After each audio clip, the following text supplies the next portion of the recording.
সমুদ্রে প্লাস্টিক দূষণের ভয়াবহতা বন্ধে মানুষকে সচেতন করতে এবার কক্সবাজার সমুদ্র সৈকতে নির্মিত হয়েছে আকাশছোঁয়া একটি রোবট দানব। স্বেচ্ছাসেবী সংগঠন বিদ্যানন্দের ভিন্নধর্মী উদ্যোগে প্লাস্টিক দানবটি তৈরি করেছেন ঢাকা বিশ্ববিদ্যালয়ের চারুকলা বিভাগের একদল শিল্পী। প্রায় 10 মেট্রিক টন পরিত্যক্ত সামুদ্রিক প্লাস্টিক দিয়ে তৈরি 62 ফুট উচ্চতার এই দানবটি করা হয়।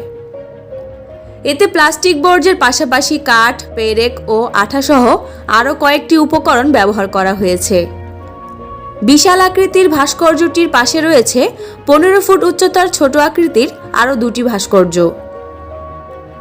জেলা প্রশাসন, কক্সবাজার ও স্বেচ্ছাসেবী সংগঠন বিদ্যানন্দ ফাউন্ডেশনের উদ্যোগে নির্মিত সৈকতের সুগন্ধা সিগাল পয়েন্টে প্রদর্শন করা হচ্ছে প্লাস্টিক বর্জ্যে তৈরি এ দানব